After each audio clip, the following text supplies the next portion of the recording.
চলে আসলাম আজকে বিরিয়ানি রান্না করতে। তো আসসালামু আলাইকুম বন্ধুরা, আপনারা সবাই কেমন আছেন? আশা করি ভালো আছেন। আলহামদুলিল্লাহ, আপনাদের দোয়ায় আমরাও ভালো আছি। তো হঠাৎ করে আপনাদের ভাইয়া বলছে যে ইফতারির সময় আজকে মুড়ি মাখায় না, বিরিয়ানি করো। এখন বাড়িতে যা আছে তাই দিয়েই আজকে বিরিয়ানি করছি। তা আজকে মাংস দিব না, আজকে আমি শুধু এই যে এখানে বুট ভিজানো ছিল, বুট দিব, মুসুরের ডাল, তারপরে হচ্ছে বুটের ডাল, তেজপাতা, তারপরে যে সব রকমের মশলা আমি আগে সাজিয়ে নিয়েছি। আদা রসুন বাটা, তারপরে কাঁচামরিচ, গুঁড়া মরিচ, হলুদ, লবণ, রসুনের কোয়া, আর হচ্ছে পেঁয়াজ। আর এই যে এখানে আলু বড় বড় কাটে আমি আগে একটু ভাজে নিচ্ছি, হালকা একটু লবণ দিয়ে আগে একটু ভাজে নিচ্ছি। এই যে এখানে আমি 28 চিকন চাল দিয়ে বিরিয়ানি করব।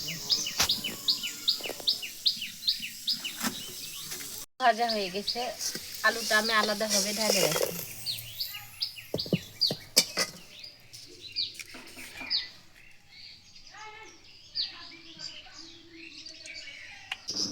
রসুনগুলো প্রথমে দিয়ে দিই,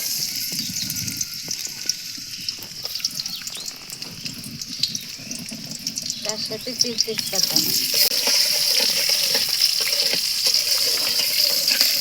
এবার আমি সব মশলাগুলো একসাথে দিয়ে দিই।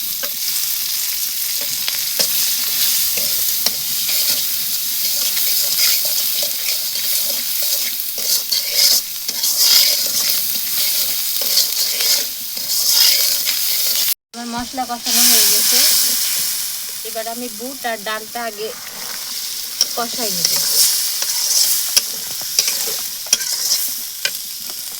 ভালো করে কষিয়ে তারপরে এটা চাল।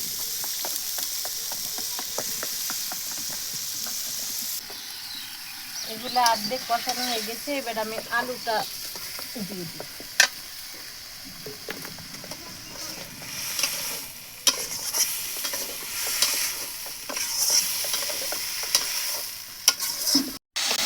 তো আমার কষানো হয়ে গেছে, 10 মিনিট ধরে ডালটা আগে কষে নিলাম। এবার আমি চালগুলো ঢেলে দিই।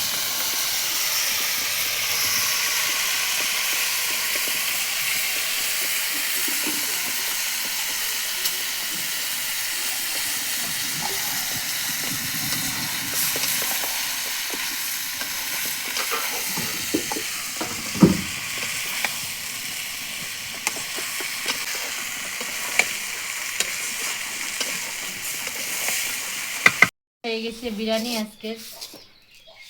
এখন ইফতারি আজানের অপেক্ষায় বসে আছি।